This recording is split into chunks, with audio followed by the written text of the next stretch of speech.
भोकरदन मार्गे अनवा गावातून अवैध वाळू वाहतूक सुरूच, प्रशासनाच्या भूमिकेवर प्रश्नचिन्ह। भोकरदन तालुक्यातील अनवा गाव परिसरातून अवैध वाळू वाहतुकीचा प्रकार पुन्हा एकदा चर्चेत आला आहे।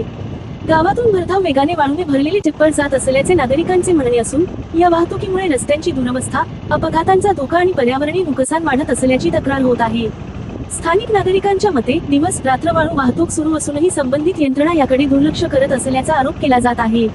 अनेक वेळा तक्रारी करूनही ठोस कारवाई होत नसल्याने नागरिकांमध्ये नाराजीचे वातावरण निर्माण झाले आहे। विशेष म्हणजे भोकरदन मार्गे ये-जा करणाऱ्या अवैध वाळू वाहतूक करणाऱ्या टिप्परांवर महसूल विभाग, पोलीस प्रशासन व खनिकर्म विभागाने संयुक्त कारवाई करावी अशी मागणी नागरिकांकडून होत आहे। नागरिकांचा सवाल आहे की अनवा गावातील अवैध वाळू वाहतूक थांबवण्यासाठी प्रशासन कधी जागी होणार आणि नियमांचे उल्लंघन करणाऱ्या टिप्परांवर कठोर कारवाई कधी होणार।